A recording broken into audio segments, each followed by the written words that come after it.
মোৰ অতিকে মৰমৰ ষষ্ঠ শ্ৰেণীৰ ছাত্ৰ ছাত্ৰীসকল, ইতিমধ্যে তোমালোকে গম পাইছাই যে এই বছৰৰ পৰা তোমালোকৰ যি সমাজ বিজ্ঞানৰ পাঠ্যপুথি সেইখিনি অলপ সলনি কৰা হৈছে। তোমালোকৰ নতুন যি সমাজ বিজ্ঞানৰ পাঠ্যপুথি তাৰ নাম হৈছে সমাজ বিচিত্ৰা স্বদেশ বিদেশৰ সমাজ পৰিচয়। এই কিতাপৰ প্ৰথমটো অধ্যায় যাৰ নাম হৈছে আমাৰ পৃথিৱী। কিতাপখন নিশ্চয় তোমালোকে চাইছা। প্ৰথমটো পাঠত তোমালোকক অন্তত 5টাকে অনুশীলনী কৰিবলৈ দিয়া হৈছে। এই 5টা অনুশীলনীৰ প্ৰশ্ন উত্তৰখিনিয়ে আজি মই তোমালোকৰ লগত এই ভিডিঅ'ত আলোচনা কৰিব ওলাইছোঁ। যদি প্ৰথমবাৰৰ কাৰণে মোৰ চেনেলটোত আহিছা তেনেহ'লে ইয়াক ছাবস্ক্ৰাইব কৰি ল'বা আৰু লগতে কাষত থকা বেল আইকন ক্লিক কৰি দিবা যাতে মই ভিডিঅ' আপলোড দিয়াৰ লগে লগে তোমালোকে নটিফিকেশ্যন পোৱা। তেন্তে আহা আৰু দেৰি নকৰাকৈ আৰম্ভ কৰোঁ আজি আমাৰ সমাজ বিজ্ঞানৰ প্ৰথম নম্বৰ অধ্যায়ৰ অনুশীলনী 1ৰ পৰা 5লৈকে প্ৰশ্ন উত্তৰসমূহ। অনুশীলনী 1ৰ প্ৰশ্নটো উঠিছে তলৰ প্ৰশ্নবোৰৰ উত্তৰ দিয়া। ক নম্বৰ প্ৰশ্ন, সূৰ্যৰ পৰিয়ালটোৰ নাম কি? সূৰ্যৰ পৰিয়ালটোৰ নাম হৈছে সৌৰজগত। পৃথিৱীৰ উপগ্ৰহটোৰ নাম লিখা। তো পৃথিৱীৰ এটি মাত্ৰই উপগ্ৰহ আছে যাৰ নাম হৈছে চন্দ্ৰ। সৌৰজগতৰ গ্ৰহকেইটাৰ নাম সূৰ্যৰ পৰা দূৰত্ব অনুসৰি একাদিক্ৰমে লিখা। সূৰ্যৰ পৰা দূৰত্ব অনুসৰি সৌৰজগতৰ গ্ৰহকেইটাৰ নাম হৈছে বুধ, শুক্ৰ, পৃথিৱী, মংগল, বৃহস্পতি, শনি, ইউৰেনাছ আৰু নেপচুন। এই গ্ৰহকেইটাৰ ভিতৰত আটাইতকৈ ডাঙৰ গ্ৰহটো হৈছে বৃহস্পতি আৰু আটাইতকৈ সৰু গ্ৰহটো হৈছে বুধ। 3 নম্বৰ প্ৰশ্নত উঠিছে চন্দ্ৰ সূৰ্যৰ তুলনাত বহুগুণে সৰু হ'লেও পৃথিৱীৰ পৰা দুয়োটাকে কিয় সমান দেখি? চন্দ্ৰটো সূৰ্যৰ তুলনাত বহুগুণে সৰু যদিও পৃথিৱীৰ যথেষ্ট ওচৰত থকা বাবে পৃথিৱীৰ পৰা চন্দ্ৰ আৰু সূৰ্য দুয়োটাকে আকাৰত প্ৰায় সমান যেন দেখি। এতিয়া আমি আহিছোঁ অনুশীলনী 2ত। ইয়াত সুধিছে তলৰ প্ৰশ্নবোৰৰ উত্তৰ দিয়া। বৃহৎ পৃথিৱীৰ ক্ষুদ্ৰ আৰ্হিটো কি? বৃহৎ পৃথিৱীৰ ক্ষুদ্ৰ আৰ্হিটো হ'ল গোলক। পৃথিৱীৰ পৰিধি কিমান? পৃথিৱীৰ পৰিধি প্ৰায় 40,000 কিলোমিটাৰ। পৰৱৰ্তী প্ৰশ্ন, পৃথিৱীয়ে কোন দিশৰ পৰা কোন দিশলৈ ঘূৰে? পৃথিৱীয়ে পশ্চিমৰ পৰা পূবলৈ ঘূৰে। পৰৱৰ্তী প্ৰশ্ন, পৃথিৱীৰ মেৰুদণ্ড কাক বোলে? পৃথিৱীৰ দুয়ো মেৰু সংযোগ কৰি এডাল ৰেখা কল্পনা কৰা হৈছে। পৃথিৱীৰ কেন্দ্ৰেৰে পাৰ হৈ যোৱা এই ৰেখাডালকে পৃথিৱীৰ মেৰুদণ্ড বোলে। অনুশীলনী 2ৰ 2 নম্বৰ প্ৰশ্নটো দিছে পৃথিৱীৰ 2 মেৰু আৰু বিষুৱ ৰেখা দেখুৱাই এটা গোলকৰ ছবি আঁকা। তো এখন গোলক তোমালোকৰ বাবে ইয়াত মই উপস্থাপন কৰিছোঁ।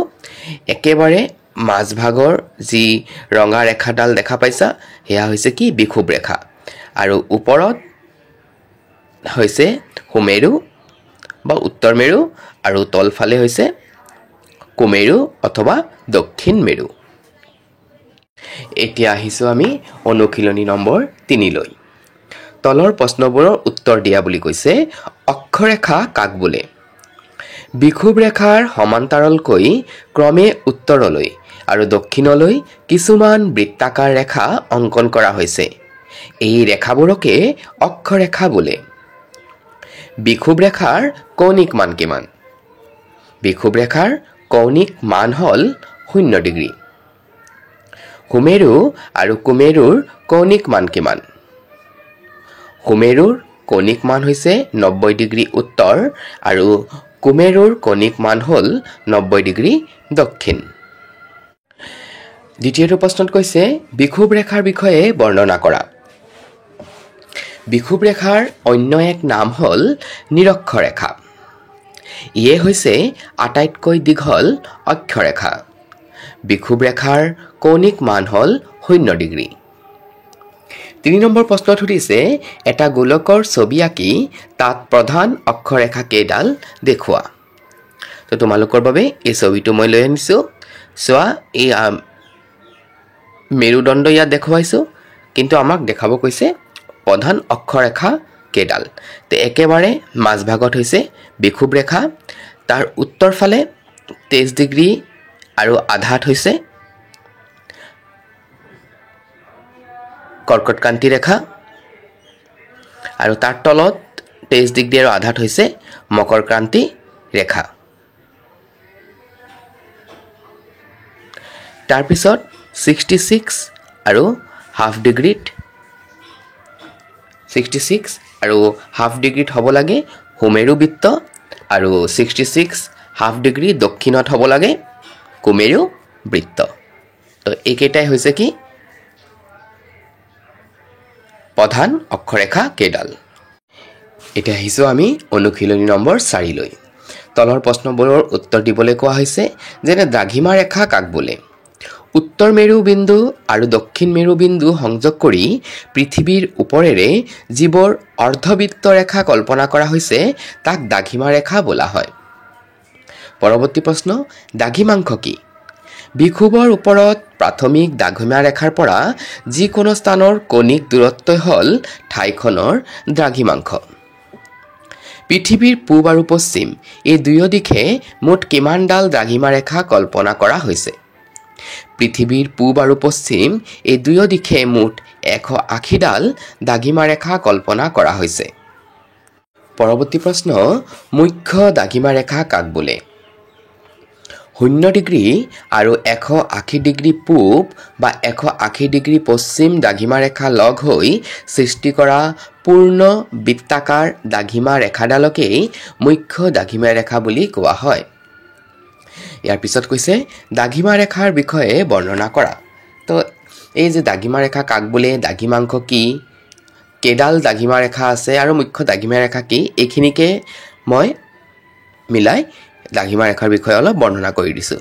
যেনে উত্তৰ মেৰু বিন্দু আৰু দক্ষিণ মেৰু বিন্দু সংযোগ কৰি পৃথিৱীৰ ওপৰেৰে যিবোৰ অৰ্ধবৃত্ত ৰেখা কল্পনা কৰা হৈছে তাক দ্ৰাঘিমা ৰেখা বোলা হয়।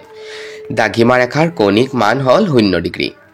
পৃথিৱীৰ পূব আৰু পশ্চিম এই দুয়ো দিশে মুঠ 180ডাল দ্ৰাঘিমা ৰেখা কল্পনা কৰা হৈছে।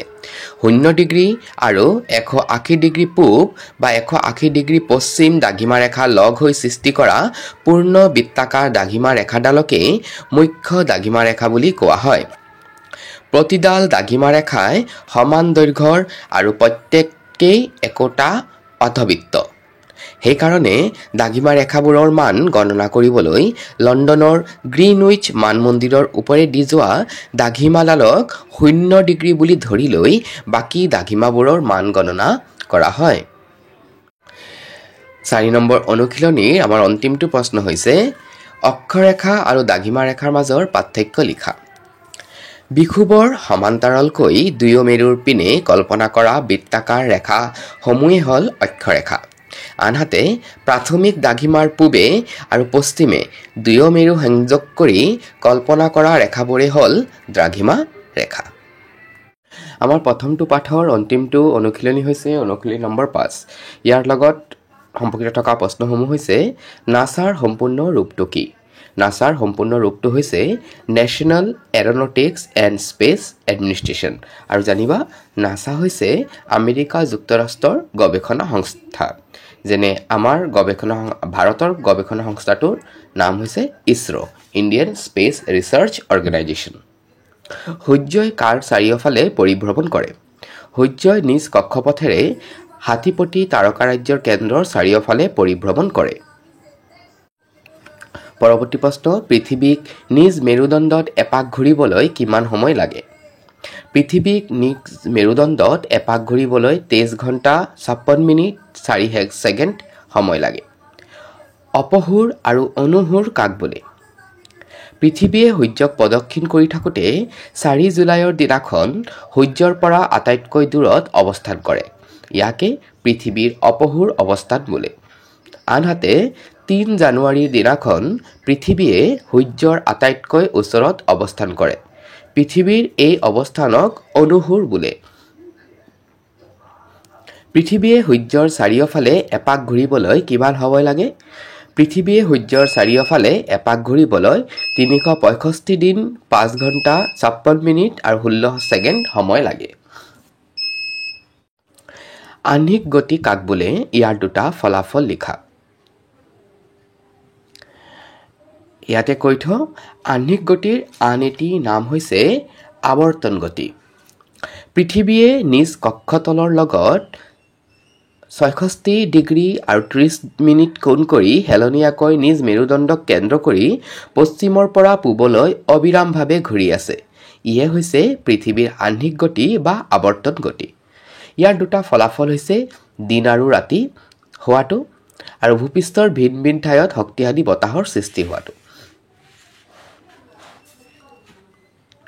বাৰ্ষিক গতি কাক বোলে? ইয়াৰ দুটা ফলাফল লিখা। পৃথিৱীয়ে নিজে ঘূৰি ঘূৰি সূৰ্যৰ চাৰিওফালে এপাক ঘূৰোতে এবছৰ সময় লাগে।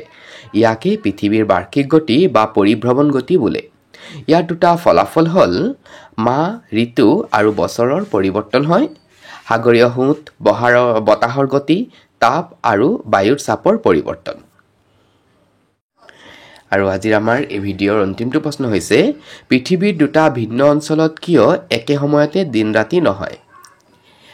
পৃথিৱীয়ে পশ্চিমৰ পৰা পূবলৈ অবিৰামভাৱে ঘূৰি থকা বাবে পৃথিৱীৰ যিটো ফাল সূৰ্যৰ পিনে থাকে তাত দিন আৰু বিপৰীত ফালটোত ৰাতি হয়। সেইবাবে পৃথিৱীৰ দুটা ভিন্ন অঞ্চলত একে সময়তে দিন ৰাতি নহয়। এয়া আছিল আজিৰ আমাৰ এই ভিডিঅ'। ইয়াৰ পৰৱৰ্তী ভিডিঅ'ত মই তোমালোকৰ বাবে তোমালোকৰ যি কৰ্মপুথি দিয়া হৈছে সমাজ বিজ্ঞানৰ বাবে, সেই কৰ্মপুথিৰ পাঠ নম্বৰ 1, একেটাই পাঠ আমাৰ পৃথিৱী, তাৰ যিবিলাক সমস্যাসমূহ দিয়া হৈছে সেইখিনি সমাধান কৰিবলৈ যত্ন কৰিম। আজিলৈ ইমানে। ভিডিঅ'টো কেনে পাইছা আৰু তাৰ লগতে তোমালোকে ক'ৰ পৰা ভিডিঅ'টো চাই আছা সেইখিনি কমেণ্টৰ মাধ্যমত জনাবলৈ নাপাহৰিবা।